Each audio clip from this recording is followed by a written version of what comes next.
ang hiawan ng mga tindera at ang alingasaw ng kung ano-anong paninda sa palengke ng Tondo ang bumalot sa kanya. "Sir! Sir! Sandali!" Sigaw ng security guard niya, pero hindi na siya narinig ni Rafael Velasco. "Yung wallet ko! Magnanakaw!" Sigaw ni Rafael. Ang mamahalin niyang leather shoes ay lumulusong sa putik at basa ng sahig. Tumatakbo siya, hinahabol ang isang maliit na batang babae na sinungkit ang wallet mula sa likurang bulsa ng kanyang pantalon. Hindi ang pera ang habol niya, hindi ang mga credit card. Ang habol niya ay ang nag-iisang luma at lukot na litrato sa loob niyon. Ang huling litrato ni Maria. 5 taon na ang nakalipas, pero ang sakit ay parang nangyari lang kahapon. Ang bawat sulok ng mansyon ng mga Velasco, ang bawat paghinga niya sa loob ng kanyang magarbong opisina, lahat ay may anino ni Maria. Ang katahimikan sa kanyang buhay ay nakakabingi, parang isang malaking musoleo kung saan siya na lang ang natitirang bantay.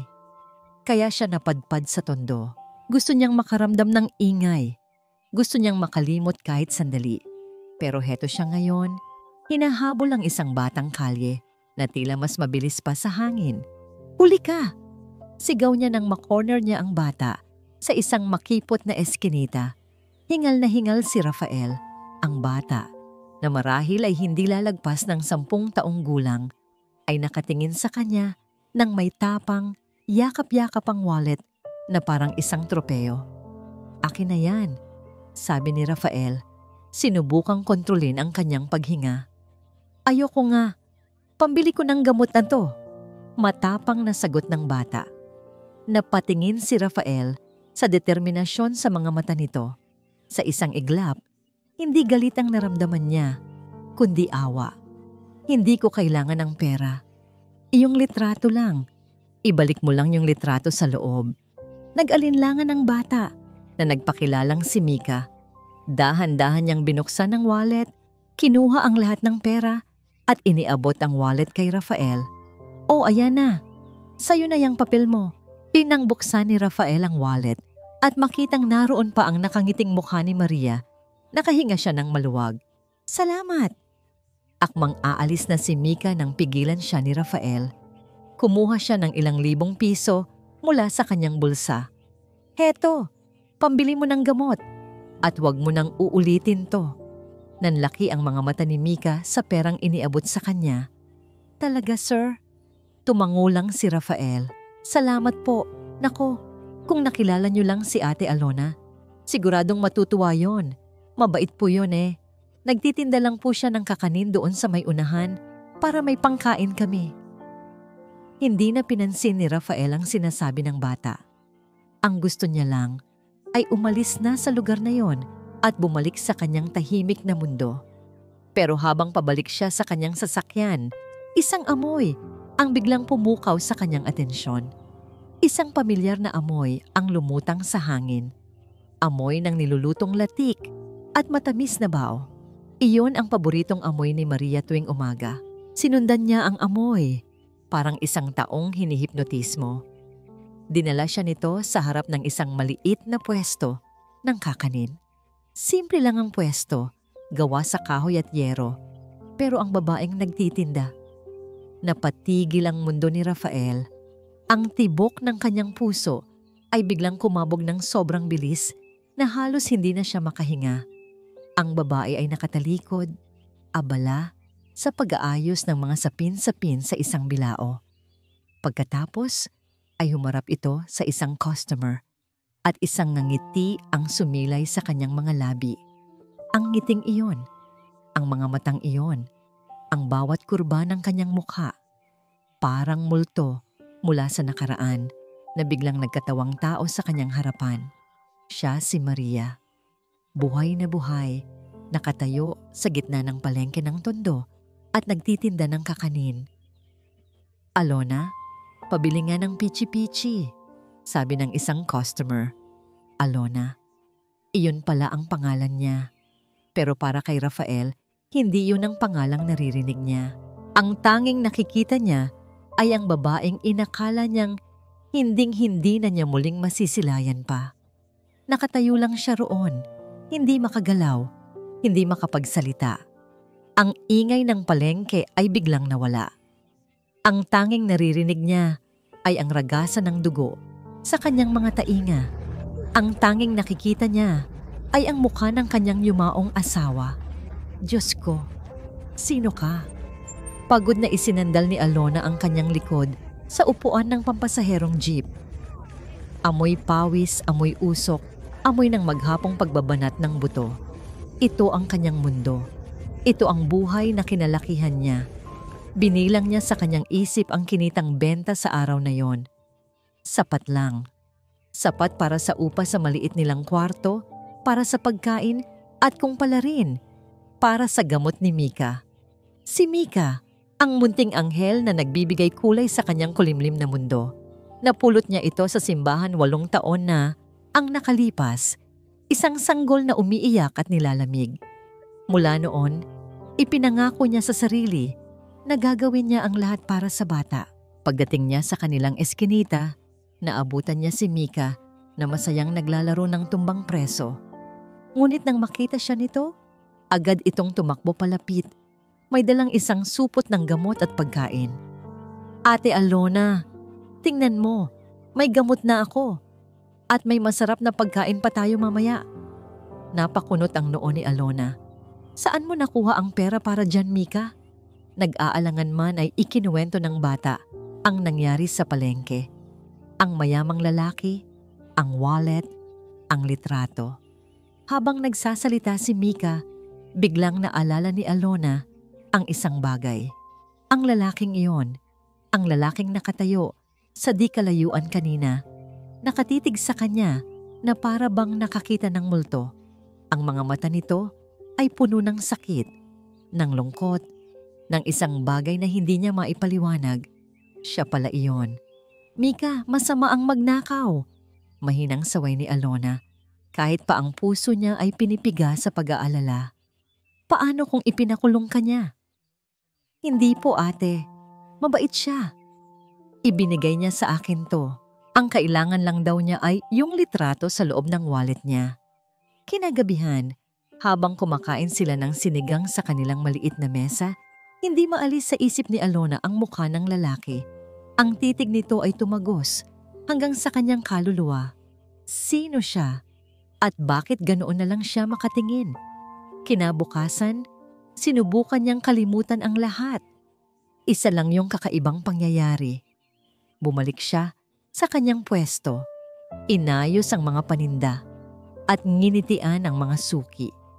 Ngunit bandang tanghali, isang itim at makintab na kotse ang huminto sa tapat ng kanyang tindahan. Ang sasakyan ay tila isang alien sa gitna ng magulo at maingay na palengke. Bumukas ang pinto at bumaba ang lalaking laman ng kanyang isip, ang lalaking may mga matang puno ng kalungkutan. Nanigas si Alona sa kanyang kinatatayuan. Lumapit ito sa kanya. Hindi alintana ang tingin ng mga tsismosa sa paligid. Miss Alona, tama ba? Tanong nito. Ang boses niya ay malalim at puno ng emosyon. Tumangulang si Alona, hindi malaman ang sasabihin. Ako si Rafael Velasco. Ako yung kahapon. Sir, pasensya na po talaga sa ginawa ng kapatid ko. Mabilis na sabi ni Alona. Napayako. Ibibigay ko po sa inyo ang lahat ng benta ko ngayon para mabayaran ko. Hindi, putol ni Rafael sa kanya. Hindi ako naparito para maningil.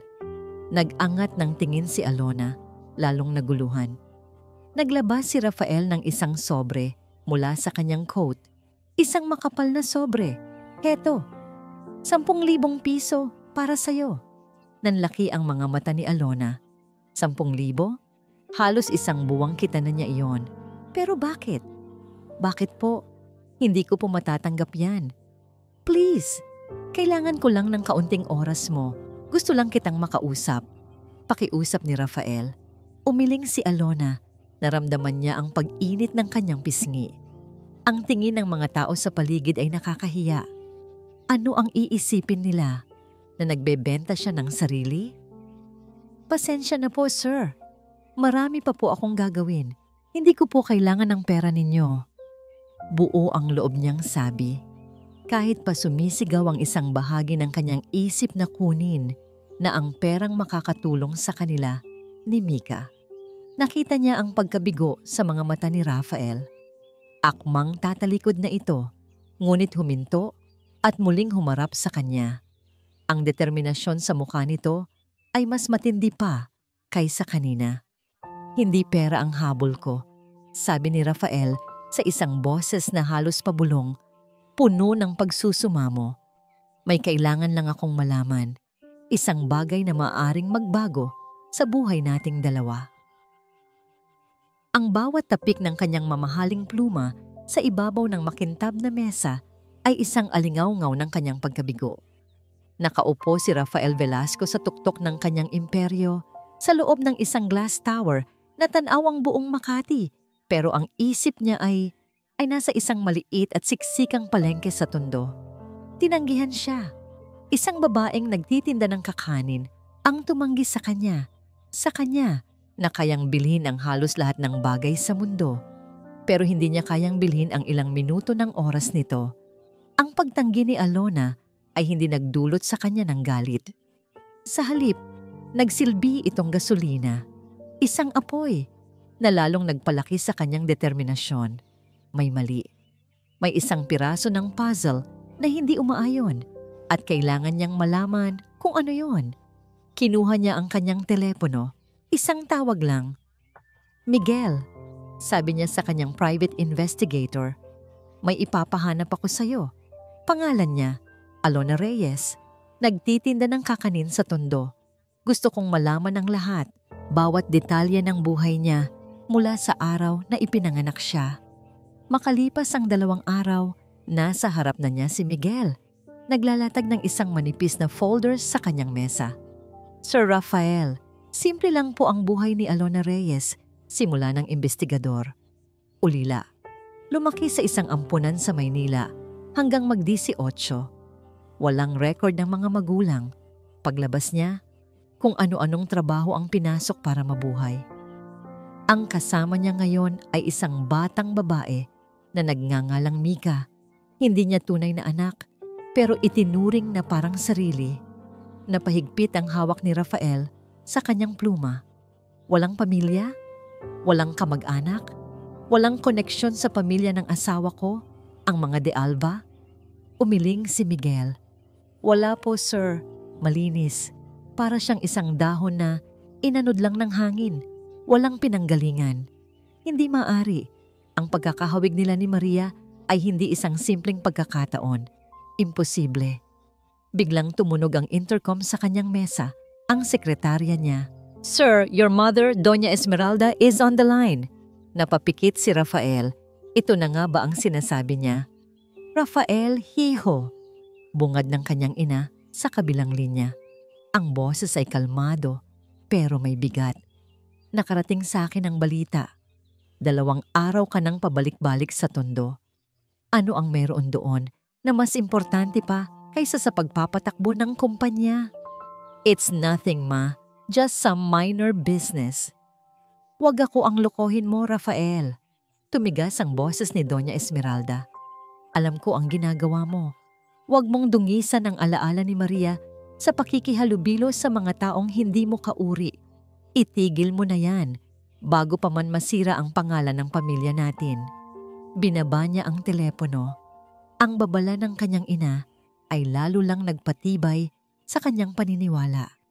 Kailangan niyang malaman ang katotohanan, hindi para sa pamilya niya, kundi para sa sarili niya, para sa kapayapaan na 5 taon nang mailap sa kanya. Alam na niya ang gagawin. Kung hindi mahanap ng investigasyon ang sagot, kukunin niya ito mismo mula sa pinanggagalingan. Muli, ang itim niyang kotse ay huminto sa tapat ng pwesto ni Alona. Gabi na at nagliligpit na ito. Siya na lang ang natitirang tindera sa bahaging iyon ng palengke. Nang makita siya ni Alona, isang pinaghalong gulat at inis ang gumuhit sa mukha nito. Sir, ano na naman po ito? Hindi na nagpaligoy-ligoy pa si Rafael. Alona, pakinggan mo ako. Alam kong nakukulitan ka na sa akin, pero may dahilan ang lahat ng ito. Inilabas niya ang kanyang wallet at kinuha ang luma ng litrato ni Maria. Nanginginig ang kamay na iniabot niya ito kay Alona. Nagtatakang kinuha ni Alona ang litrato at sa unang pagkakataon, nakita ni Rafael ang pagkabigla sa mga mata nito. Nakita niya ang pagkilala. Ito, sino siya? Halos pabulong na tanong ni Alona. Siya si Maria, ang asawa ko. Pumanaw na siya 5 taon na ang nakalipas. Napatingin si Alona mula sa litrato papunta sa mukha ni Rafael at pabalik ulit. Nakita niya ang pagkakahawig na halos hindi ka pani-paniwala. Hindi ko alam kung paano. Pagpapatuloy ni Rafael, ang boses ay nagiging desperado. Hindi ko maintindihan, pero kailangan kong malaman. May isang paraan lang para malaman natin ang katotohanan. Huminga siya ng malalim. Magpa-DNA test tayo. Pangako, Alona. Kapag ginawa mo ito na ang huling beses na gagambalain kita. Ano man ang lumabas na resulta, iiwan na kita sa mundo mo. Nakatitig lang si Alona sa kanya. Hawak-hawak ang litrato ng isang babaeng kamukhang kamukha niya.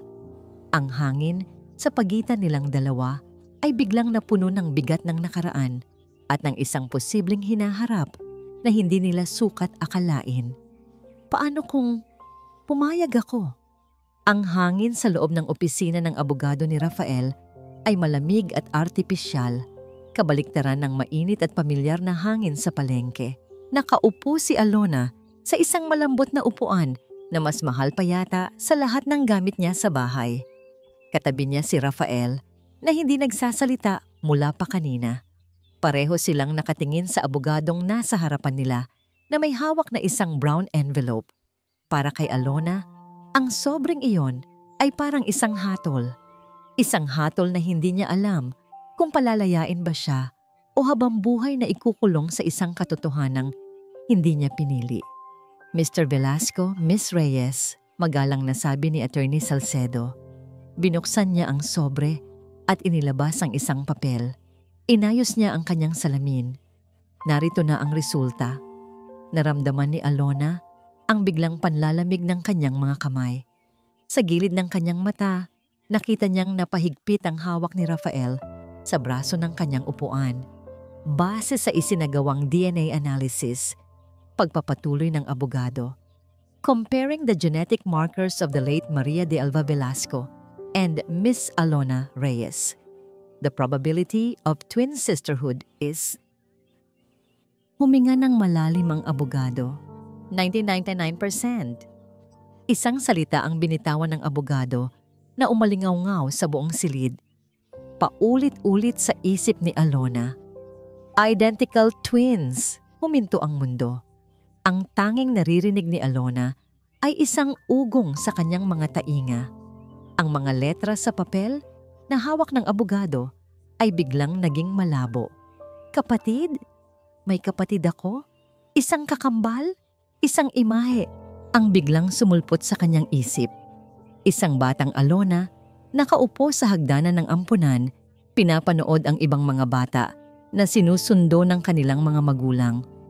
Paulit-ulit niyang tinatanong ang sarili noon. Saan ako galing? May naghahanap ba sa akin? Mayroon pala. O dapat sana?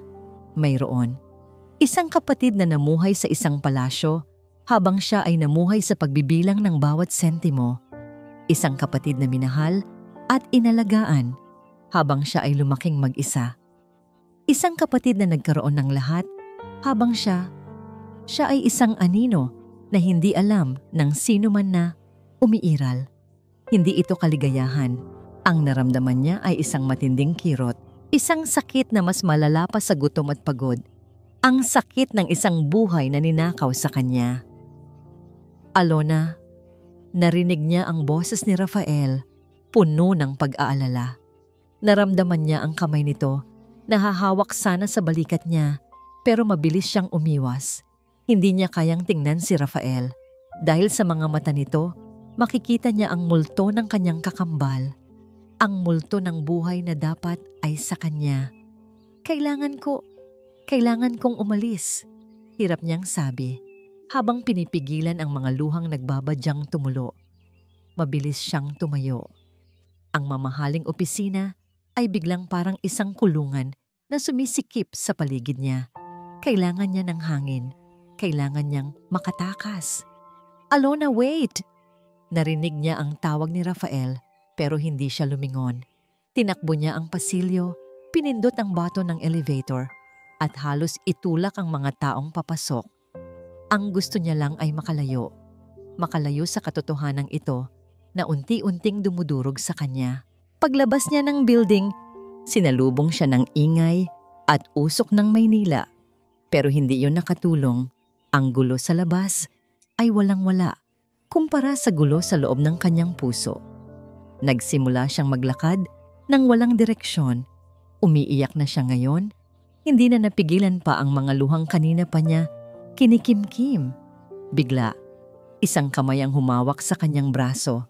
Mahigpit pero hindi masakit. "Alona, sandali." Humarap siya at nakita niya si Rafael, hingal na hingal. Ang mga mata nito ay pununo ng emosyon na hindi niya mabasa. "Huwag mong isipin na mag-isa ka rito," sabi ni Rafael. Ang boses ay nanginginig. "Hindi kita iiwan." Ang pangako ni Rafael na hindi niya iiwan si Alona ay hindi lang basta salita. Kinabukasan, dinala niya si Alona pabalik sa Tondo. Hindi para iwan siya doon, kundi para tulungan siyang ligpitin ang kanyang mga gamit.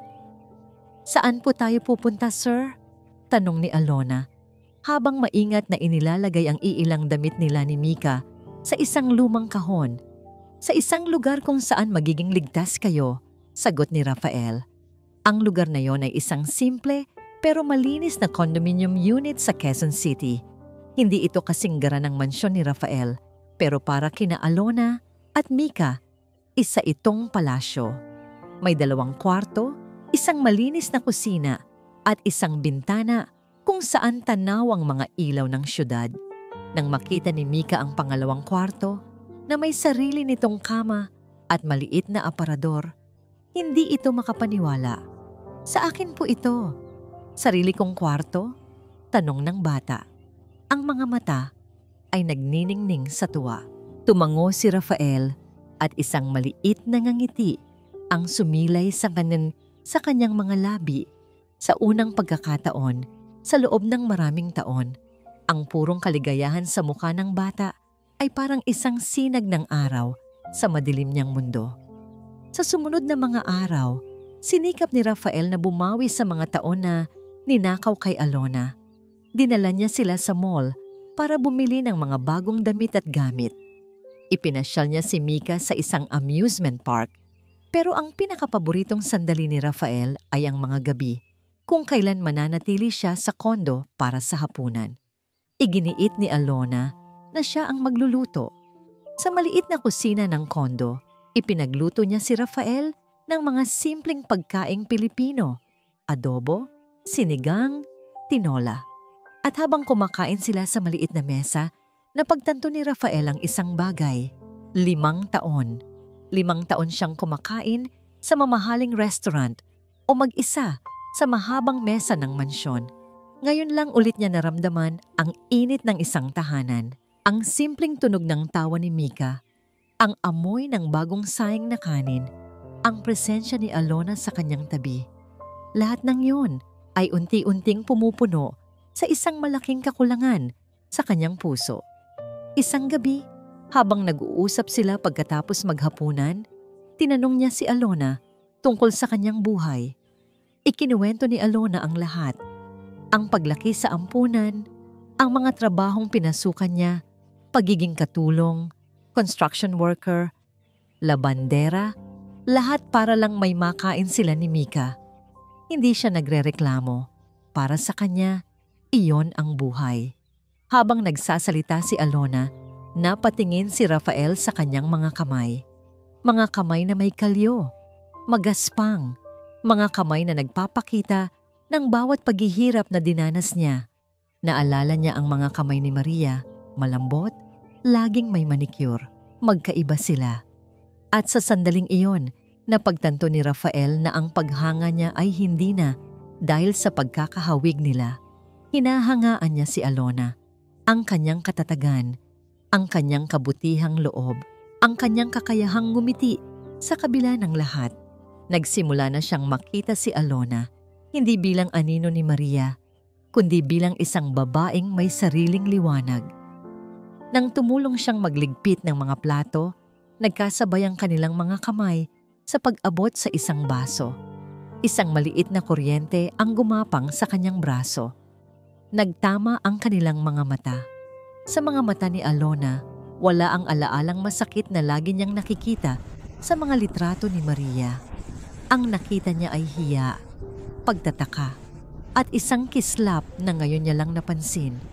Hindi nila alam kung gaano sila katagal na nagkatitigan. Ang tanging bumasag sa sandali ay ang pag-ubo ni Mika mula sa kabilang kwarto. Agad silang naghiwalay. Parehong namumula ang mga pisngi at hindi alam ang sasabihin. Isang bagong emosyon ang isinilang sa pagitan nila. Isang bagay na pareho nilang kinatatakutan pero hindi mapigilang maramdaman. Nang biglang may tumunog, isang malakas at paulit-ulit na katok sa pinto. Napakunot ang noo ni Rafael. Sino naman ang bibisita ng ganoong oras ng gabi?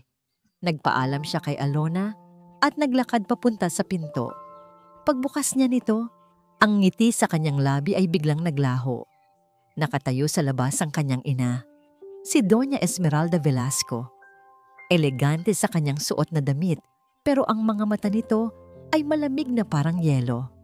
Mula sa kinatatayuan niya sa may kusina, napanood ni Alona ang pagbabago sa mukha ni Rafael. Ang nangiting kanina lang ay para sa kanya. Biglang naglaho na parang binura. Ang tindig nito ay tumigas. Ang mga balikat ay nanikip.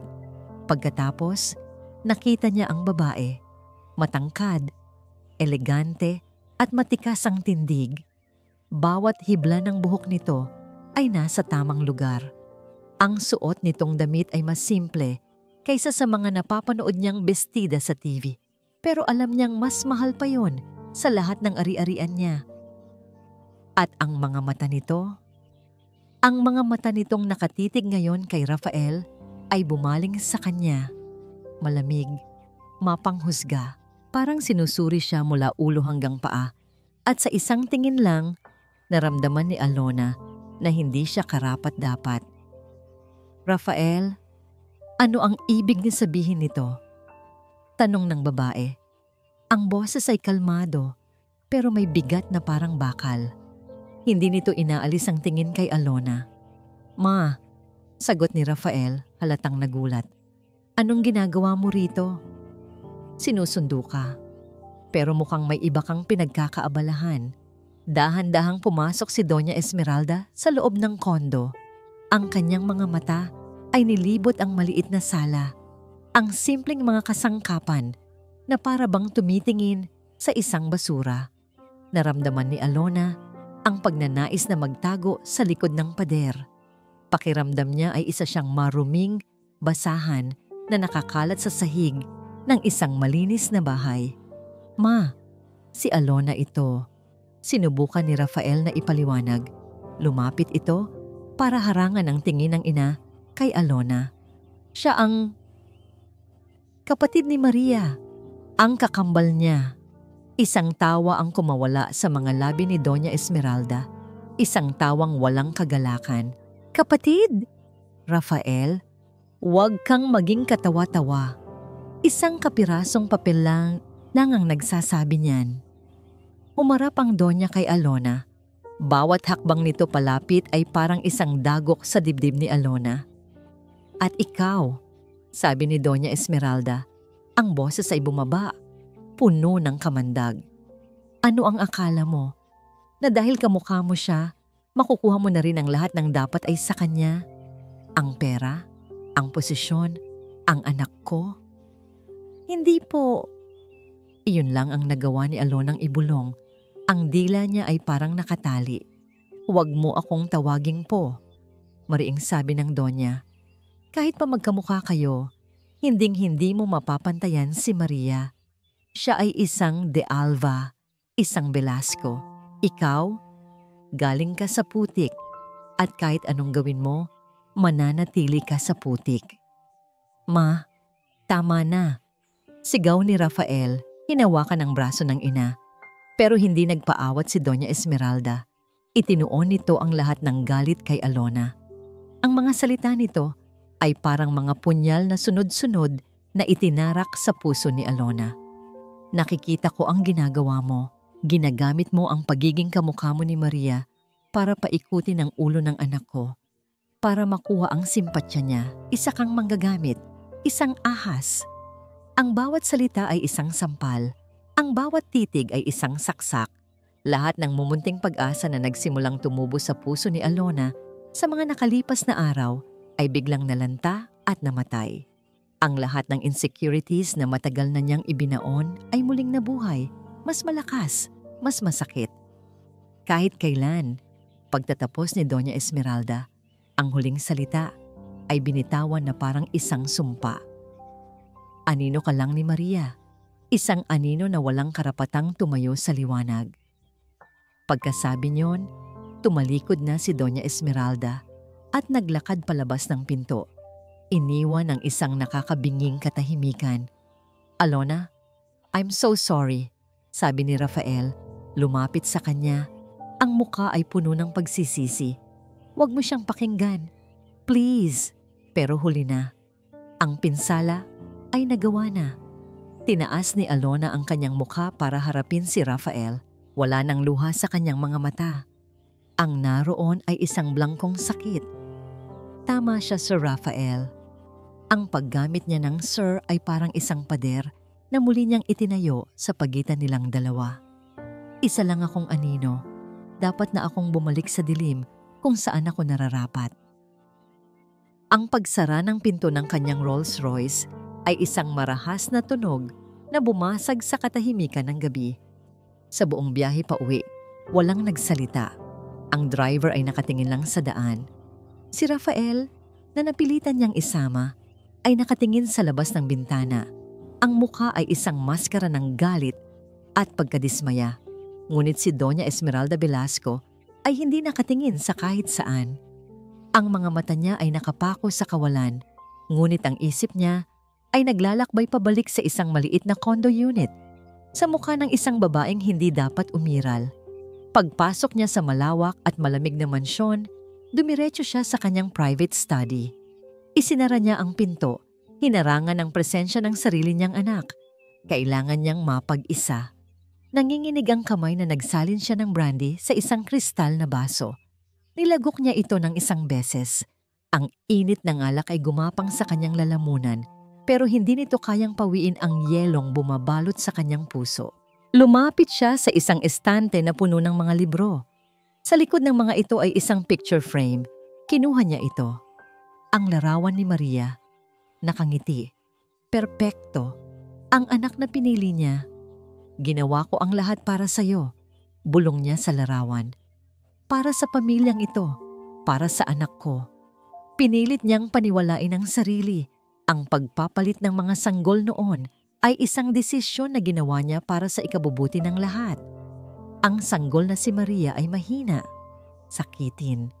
Sinabi ng mga doktor na baka hindi ito magtagal.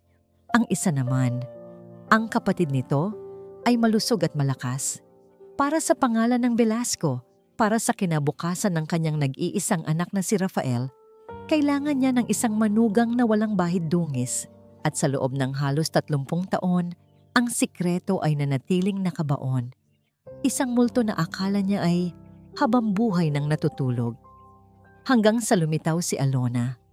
Isang multo na nagkatawang tao, nagbabantang sirain ang lahat ng kanyang itinayo. Ang takot na kinimkim niya sa loob ng 3 dekada ay biglang gumapang pabalik, mas malakas, mas nakakakilabot. Bigla, ang katahimikan ng kanyang study ay binasag ng isang matinis na tunog, ang kanyang private cellphone, isang numero na hindi rehistrado. Sino ang maglalakas loob na tumawag sa linyang ito ng ganitong oras? Inis niyang sinagot ang tawag. Hello? Matigas niyang sabi. Isang sandaling katahimikan. Pagkatapos, Isang boses ng babae ang tumugon. Isang boses na matamis, pamilyar, at nakakakilabot. "Kamusta na, Esmeralda? Naaalala mo pa ba ako?" Napahigpit ang hawak ni Doña Esmeralda sa kanyang baso. Ang dugo sa kanyang mga ugat ay biglang nanlamig. Kilala niya ang boses na yon. Isang boses mula sa bangungot ng kanyang nakaraan. Si Imelda ito. Ang nurse mo noon. Bagsak! Ang kristal na baso ay nahulog mula sa kanyang nanginginig na kamay at nabasag sa marmol na sahig. Ang natirang brandy ay kumalat na parang dugo. Hindi siya makapagsalita. Ang kanyang dila ay parang naparalisa. Sa kabilang linya tumawa si Imelda, isang tawang nakakapanindig balahibo. "Napanood ko sa balita ang tungkol sa anak mo at may nabasa rin akong isang napakagandang kwento tungkol sa isang nawawalang kakambal. Nakakaiyak, hindi ba?" Napalunok si Doña Esmeralda. Pilit na hinahanap ang kanyang boses. "Anong kailangan mo?" "Wala naman," patuloy ni Imelda sa kanyang matamis, ngunit mapanganib na tono. "Naisip ko lang, baka gusto nating mag-usap, magbalik tanaw, tungkol sa mga bagay-bagay." Isang sandaling paghinto. Mukhang kailangan nating mag-usap tungkol sa tunay na presyo ng isang malusog na sanggol. Katahimikan. Iyon ang tanging bumalot sa condo unit pagkaalis ni Rafael at ng kanyang ina. Isang katahimikang mas maingay pa kaysa sa sigawan. Nakatayo lang si Alona sa gitna ng sala, nakatingin sa kawalan. Ang mga salita ni Doña Esmeralda ay umuulit-ulit sa kanyang isipan na parang sirang plaka. "Anino ka lang, galing ka sa putik. Isang anino na walang karapatang tumayo sa liwanag." Tama siya. Sa buong buhay niya, iyon ang pakiramdam niya. Isang taong hindi nakikita, isang taong walang pinanggalingan, walang patutunguhan. Ang pagkakatuklas niya sa kanyang kapatid ay hindi nagbigay sa kanya ng pagkakakilanlan. Sa halip, lalo lang nitong ipinamukha sa kanya kung ano ang wala sa kanya. Pumasok siya sa kwarto ni Mika. Ang bata ay mahimbing na natutulog, may ngiti sa mga labi. Sa tabi ng kama nito ay ang mga bagong laruan at damit na binili ni Rafael. Masaya si Mika rito. Ligtas, malinis, may sariling kwarto. Lahat ng bagay na hindi niya kayang ibigay noon. Pero anong kapalit? Ang kapalit ay isang buhay na hindi sa kanila. Isang buhay na nakaw lang. Isang buhay kung saan si Mika ay lalaki sa anino ng isang pamilyang hinding-hindi sila tatanggapin. Isang mundo kung saan ang kanyang ate Alona ay ituturing na isang pekeng kopya ng isang taong patay na. Ayaw niya ng ganoong buhay para kay Mika. Ayaw niyang mamana ng bata ang kahihiyan at sakit na nararamdaman niya ngayon. Doon, sa tabi ng natutulog na bata, nagdesisyon si Alona. Hindi siya pwedeng manatili. Ang pananatili niya sa tabi ni Rafael ay hindi magdudulot ng kabutihan. Ito ay magdudulot lang ng gulo. Sasaktan niya si Rafael na patuloy na makikita sa kanya ang asawa nito. Sasaktan niya ang kanyang sarili na patuloy na mararamdaman na isa lang siyang kahalili. At higit sa lahat, ilalagay niya si Mika sa gitna ng isang digmaan na hindi nito laban. Kumuha siya ng isang pirasong papel at isang ballpen. Ang kamay niya ay nanginginig habang nagsusulat siya. "Sir Rafael, salamat po sa lahat. Salamat sa kabutihan ninyo sa amin ni Mika. Pero hindi po kami para rito. Tama po ang ina ninyo. Ang isang anino ay dapat manatili sa dilim. Huwag na po ninyo kaming hanapin. Maging masaya po sana kayo." Alona, walang emosyon, walang luha. Para siyang isang manhid na robot na gumagalaw. Ayon sa programang idinikta ng sakit, maingat niyang binuhat si Mika na hindi man lang nagising. Kumuha siya ng isang maliit na bag at inilagay ang iilang luma nilang damit. Ang mga bago ay iniwan niya. Hindi sa kanila ang mga iyon. Bago siya lumabas ng pinto, isang beses siyang lumingon. Tinanaw niya ang maliit na apartment na sa loob ng ilang araw ay naging isang tahanan. Isang pangarap na hinawakan niya sandali, bago ito naging isang bangungot. Tahimik niyang isinara ang pinto. Sa kadiliman ng gabi, naglakad si Alona palayo, pasan-pasan ang natutulog na si Mika. Wala siyang destinasyon, wala siyang plano. Ang tanging dala niya ay ang isang basag na puso at ang determinasyong protektahan ang nag-iisang yaman niya sa mundo. Hindi siya lumingon, hindi na siya lilingon pa. Ang sikat ng araw sa umaga ay tumagos sa bintana ng kondo, ngunit hindi nito kayang itaboy ang lamig sa loob. Hawak ni Rafael ang isang paper bag na may lamang mainit na pandesal at kape. Isang simpleng almusal. Isang bagay na hindi niya ginawa sa loob ng 5 taon, pero sa mga nakalipas na araw, ito ang naging pinakapaborito niyang parte ng umaga. Alona? Mika? Tawag niya. Inaasahan ng boses ng bata na sasalubong sa kanya. Walang sumagot. Ibinaba niya ang paper bag sa mesa. May mali. Masyadong tahimik. Naglakad siya papunta sa kwarto ni Mika. Bukas ang pinto. Ang kama ay maayos na. Walang bakas ng isang batang natulog doon. Ang mga bagong laruan ay nakasalansan sa isang sulok, hindi ginalaw. Isang kaba ang biglang dumaloy sa kanyang sistema. Mabilis siyang naglakad papunta sa kwarto ni Alona. Blanko, malinis, walang tao. Maliban sa isang pirasong papel na nakatiklop sa ibabaw ng unan, ang mga kamay niya ay nanginginig habang binubuksan niya ito. Bawat salita ay parang isang suntok sa kanyang sikmura. Ang formal na tawag na Sir Rafael. Ang malamig na pamamaalam. Ang mga salitang sinabi ng kanyang ina na ngayon ay isinulat ng kamay ni Alona. Ang isang anino ay dapat manatili sa dilim. Napahawak siya sa dibdib. Isang sakit na pamilyar, pero sa pagkakataong ito, mas matindi. Ito ang sakit ng pag-iwan. Ito ang sakit ng kasalanan. Pinaalis niya si Alona. Hindi. Ang nanay niya ang nagtaboy dito at wala siyang ginawa para pigilan ito. Isang mabangis na galit ang pumalit sa sakit. Galit sa kanyang ina. Galit sa kanyang sarili. Hindi na niya namalayan ang sarili. Nagmamaneho na siya pauwi sa mansyon. Ang mga kamay ay mahigpit na nakakapit sa manibela.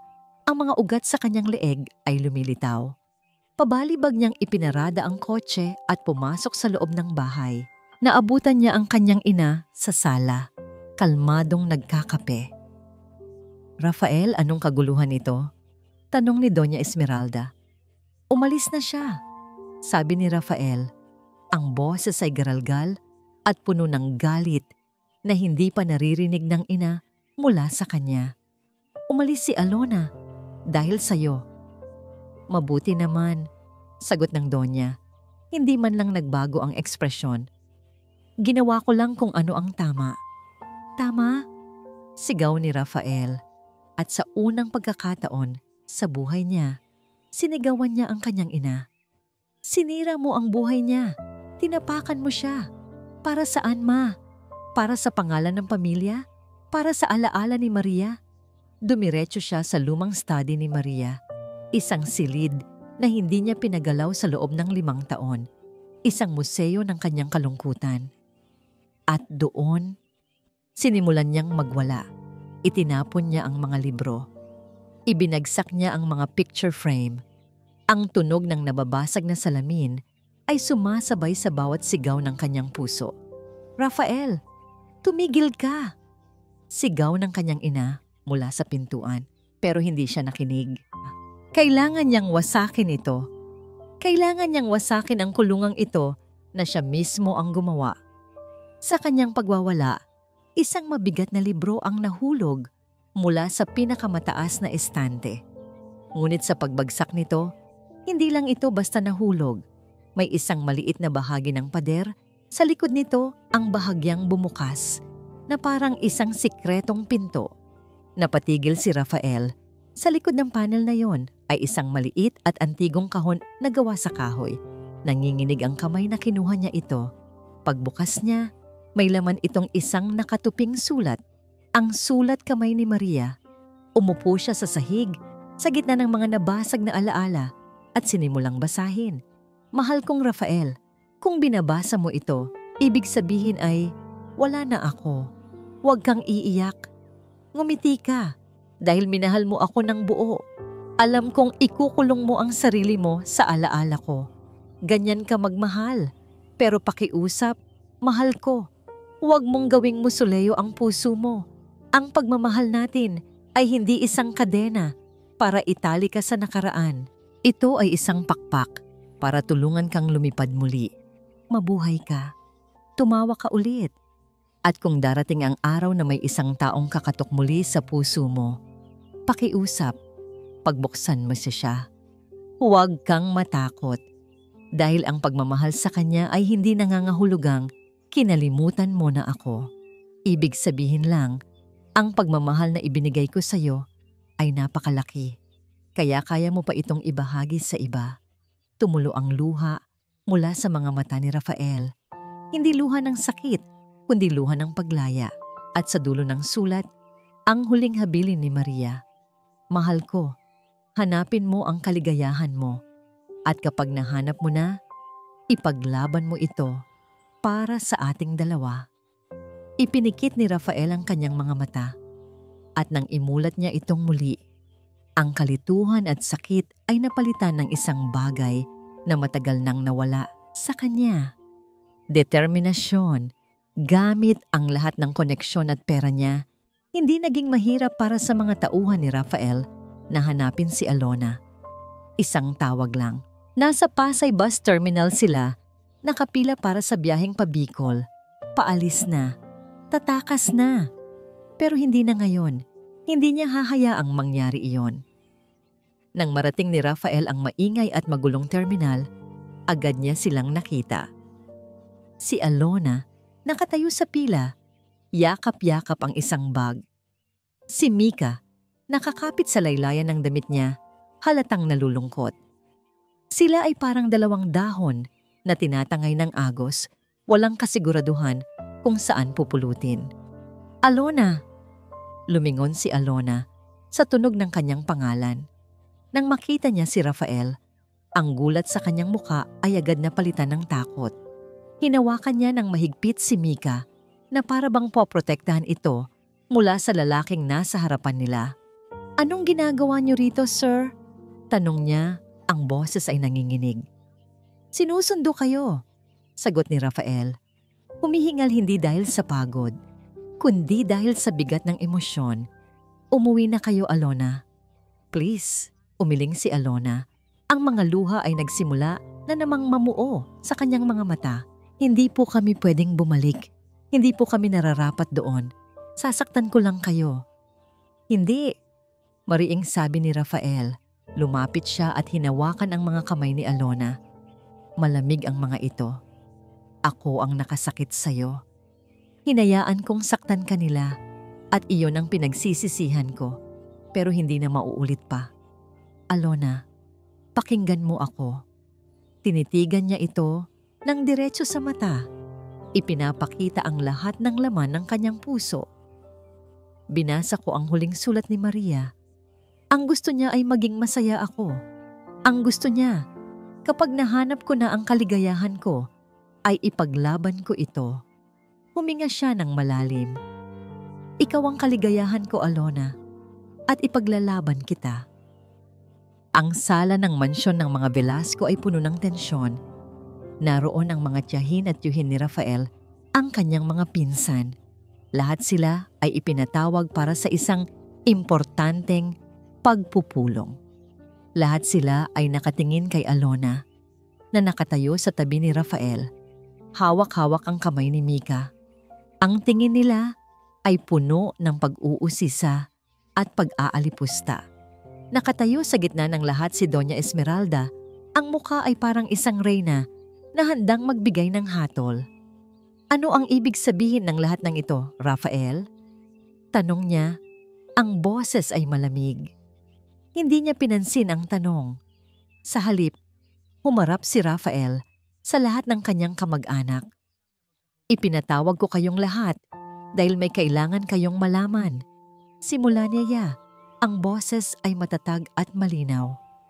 Marahil ay nakikita ninyo ang babaeng ito sa tabi ko at iniisip na siya ay isang anino lang ng aking yumaong asawa. Marahil ay hinuhusgahan ninyo siya. Tumingin siya sa kanyang ina. Tulad ng ginawa mo, Ma. Pero nagkakamali kayong lahat. Oo, minahal ko si Maria. At habang buhay siyang magiging parte ng puso ko. Pero ang babaeng ito, hinigpitan niya ang hawak sa kamay ni Alona. Hindi siya pamalit. Siya ay panibago. Minamahal ko siya hindi dahil kamukha niya si Maria. Minamahal ko siya dahil siya si Alona. Dahil sa kanyang katatagan. Dahil sa kanyang kabutihan. Dahil sa puso niyang kayang magmahal ng isang batang hindi niya kadugo. Isang bulong-bulungan ang kumalat sa buong silid. Mahal ko si Alona. Pag-uulit ni Rafael, mas malakas ngayon. At kung sino man sa inyo ang hindi kayang respetuhin siya, hindi ninyo rin ako nirerespeto. Ngunit si Doña Esmeralda ay hindi natinag. Isang mapaklang na ngiti ang gumuhit sa kanyang mga labi. Siya ay na-corner at isang na-corner na hayop ang pinakamapanganib. Pagmamahal o baka naman desperasyon, sarkastiko niyang sabi. Desperasyon ng isang babaeng gagawin ang lahat para sa pera. Ano ang ibig mong sabihin? Tanong ni Rafael. Ang babaeng yan. Itinuro ni Doña Esmeralda si Alona na para bang isang basura. Sa tingin ninyo ay isang anghel? Nagkakamali kayo. Nitong mga nakaraang araw, may tumatawag sa akin. Isang taong nagbabantang isisiwalat ang sikreto ng pamilya. Humihingi ng malaking halaga at alam ninyo kung sino ang nagpadala ng taong iyon. Tumingin siya sa lahat na parang isang aktor sa entablado. Siya. Nagpadala siya ng tao para kikilan ako. Ang bulungan ay naging isang malakas na ugong. Ang mga tingin ng pagdududa ay bumaling ngayon kay Alona. Hindi totoo yan, sigaw ni Alona. Sa unang pagkakataon ay nagsalita. Hindi totoo? Tumawa ang Donya. Kung gayoy sino? Sino pa ba ang may alam sa sikretong ito na makikinabang sa pera ko? Parang isang bitag na nagsara sa paligid nila. Walang ebidensya si Rafael. Tanging salita laban sa salita. At sa mundong ito, mas may bigat ang salita ng isang Velasco. Nang biglang, isang boses ang narinig mula sa may pintuan. Isang boses na kalmado, matinis, at puno ng autoridad. Hindi si Alona ang nangikil sa iyo, Esmeralda. Lahat ay napalingon sa pinto. Isang matandang babae ang nakatayo roon, nakasuot ng simpleng bestida. Hindi siya kilala ng karamihan, pero kilala siya ni Doña Esmeralda. Ako, si Imelda, ang nurse. Ang pagpasok ni Imelda sa sala ay parang pagpasok ng isang multo mula sa nakaraan. Ang lahat ng ingay ay namatay. Ang mga mata ay nakatuon sa kanya. Pagkatapos ay bumaling kay Doña Esmeralda na ngayon ay kasing putla ng papel. Sino ka? Tanong ng isa sa mga tiyuhin ni Rafael. Ngumiti si Imelda, isang ngangiting hindi umabot sa kanyang mga mata. Ako po si Imelda. Isang simpleng nurse, pero minsan, ang mga simpleng tao ang may hawak ng mga pinakamalaking sikreto. Naglakad siya papunta sa gitna ng silid, bawat hakbang ay may bigat. Huminto siya sa tapat ni Doña Esmeralda. Totoo ang sinabi ni Doña, sabi ni Imelda. Ikinagulat ng lahat. May nangikil sa kanya. Ako nga iyon, isang aha. Ang gustong sabihin ng mga kamag-anak, handa nang husgahan si Alona. Pero hindi pa tapos si Imelda. Pero ang tanong ay, bakit ko siya kinikilan? Anong sikreto ang alam ko na handa siyang bayaran ng milyon-milyon para lang manatili akong tahimik? Tumingin si Imelda kay Alona, pagkatapos ay kay Rafael. Ang akala ninyo, ang kwento ay tungkol sa isang magkakambal na nagkahiwalay dahil sa tadhana? Nagkakamali kayo. Hindi ito gawa ng tadhana. Ito ay gawa ng kasakiman. Humarap siyang muli kay Donna Esmeralda na ngayon ay nanginginig na. 30 taon na ang nakalipas. Simula ni Imelda, ang boses niya ay malinaw at matatag. Umaalingaw-ngaw sa tahimik na silid. Sa isang ospital, isang babae ang nagsilang ng kambal na babae. Parehong maganda, parehong perpekto. Pero ang isa, si Maria, ay mahina ang puso. Ang isa naman, si Alona, ay malusog at malakas. Napasinghap ang mga tao sa silid. Ang ina ng mga sanggol ay nangamba. Ang pamilyang papasukan ng kanyang anak ay makapangyarihan. Kailangan nila ng isang tagapagmanang walang depekto. Kaya, sa isang gabing umuulan, binayaran niya ako. Hindi, bulong ni Doña Esmeralda, parang isang dasal. Binayaran niya ako para pagpalitin ang mga pangalan sa basinet ng mga bata. Patuloy ni Imelda, walang awa. Para ang malusog na sanggol, si Alona ay maibigay sa ampunan at ang mahinang sanggol, si Maria, ay mapunta sa marangyang pamilya de Alva at kalaunan sa mga Velasco. Ang katahimikan ay nabasag. Isang katahimikang puno ng pagkabigla at hindi paniniwala. Ang lahat ng piraso ng puzzle ay biglang nag-ugnay. Ang pagkakahawig, ang magkaibang kapalaran. Sinungaling, sigaw ni Doña Esmeralda. Ako ba ang sinungaling? Hamon ni Imelda. O ang isang inang handang itapon ang sarili niyang kadugo para lang sa pangalan at yaman? Ang buong mundo ni Rafael ay gumuho sa isang iglap. Ang lahat ng kanyang pinaniniwalaan, ang ina na kanyang iginagalang, ang pagmamahal na akala niya ay puro, lahat ay kasinungalingan. Tumingin siya sa kanyang ina. Hindi na ito ang makapangyarihang matriarch na kilala niya. Isa na lang siyang babaeng natatakot, nabubunyag ang lahat ng kasalanan. Wala nang galit sa puso ni Rafael. Ang naroon ay isang malalim, nakakamanhid na sakit. Bakit ma? Iyon lang ang tanong na lumabas sa kanyang mga labi.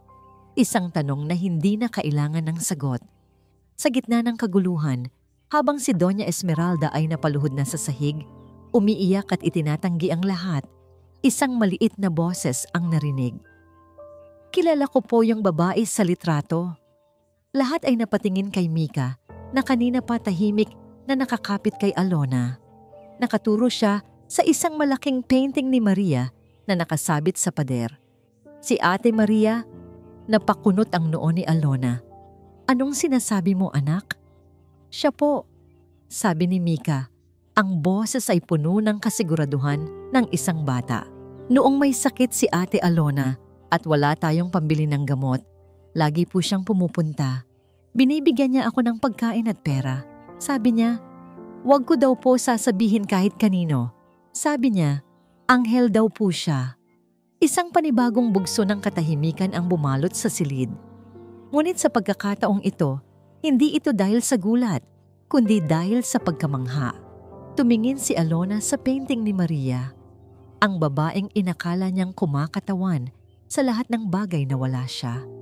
Ang babaeng naging dahilan ng kanyang paghihirap, ang kanyang kapatid. Kahit hindi sila magkakilala, kahit magkalayo ang kanilang mundo, ang dugo ay nanatiling mas malapot kaysa tubig. Sa isang paraan na hindi maipaliwanag ng siyensya, naramdaman ni Maria ang presensya ng kanyang kakambal at sa sarili nitong tahimik na paraan, sinubukan niyang tumulong. Sa wakas, ang mga luhang pinigilan ni Alona ay bumuhos na, hindi luha ng sakit o galit, kundi luha ng pag-unawa at pagpapatawad. Walang engrandeng pagdiriwang, walang daan-daang bisita, walang mamahaling gown o magarbong pagkain. Tanging ang buhangin sa kanilang mga paa, ang dampi ng hangin mula sa dagat, at ang papalubog na araw sa Davao. Nakatayo si Alona sa harap ng isang simpleng altar na gawa sa kawayan. Suot ang isang puting bestida na binili lang nila sa isang lokal na tindahan. Sa tabi niya ay si Rafael, nakasuot ng puting polo at khaki pants. Ang muka ay mas payapa kaysa kailanman. Si Mika, ang kanilang munting flower girl, ay masayang naghahagis ng mga talulot ng bulaklak sa buhanginan. Ang iilang bisita nila ay ang pamilya ng mangingisdang tumulong sa kanila na mahanap ang maliit na bahay na tinitirhan nila ngayon malapit sa dalampasigan. Pagkatapos ng lahat ng gulo, Ito ang pinili nila. Ang katahimikan. Iniwan nila ang Manila. Iniwan nila ang mansyon, ang kumpanya, ang pangalan. Pansamantalang ipinaubaya ni Rafael ang pamamahala ng Velasco Corp. Sa kanyang pinagkakatiwalaang pinsan, ang mansyon ay ibinenta. Ang kanyang ina, si Doña Esmeralda, ay hindi niya itinaboy.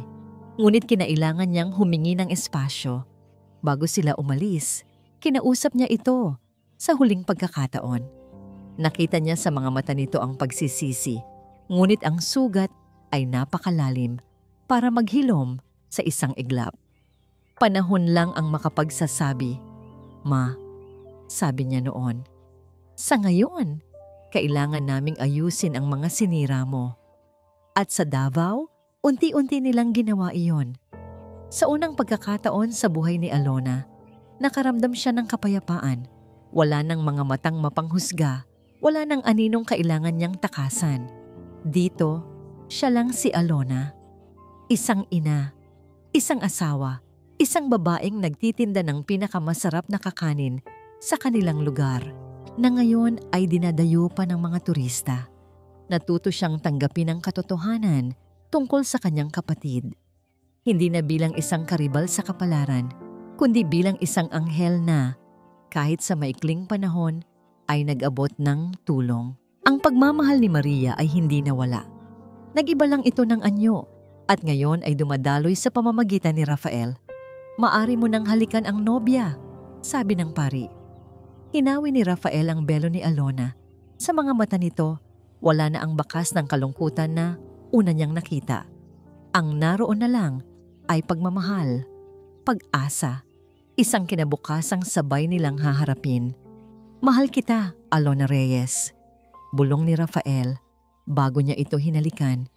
Hindi dahil sa nakaraan, kundi dahil sa ating kinabukasan. "Mahal din kita, Rafael Velasco," sagot ni Alona. Ang mga luha sa kanyang mga mata ay luha ng purong kaligayahan. Habang magkayakap sila, tumakbo si Mika at niyakap sila pareho. "Family hug," sigaw ng bata. Natawa silang dalawa. Binuhat ni Rafael si Mika at doon sa harap ng papalubog na araw, tatlo silang nakatayo. Isang pamilyang binuo hindi ng dugo, kundi ng pagmamahal. Isang pamilyang sinubok ng pinakamasakit na katotohanan, pero pinagtibay ng pagpapatawad. Minsan, ang tadhana ay dinadala tayo sa pinakamalayo at pinakamasakit na mga landas. Ipinapakita sa atin ang mga anino ng kung ano ang maaaring mangyari para lang ipaintindi kung ano talaga ang mahalaga. At sa dulo ng lahat ng yon, kung tayo ay mapalad, ibabalik din tayo nito sa tamang tao. Hindi para palitan ang nawala, kundi para paghilumin ang puso at bigyan ito ng dahilan para tumibok muli.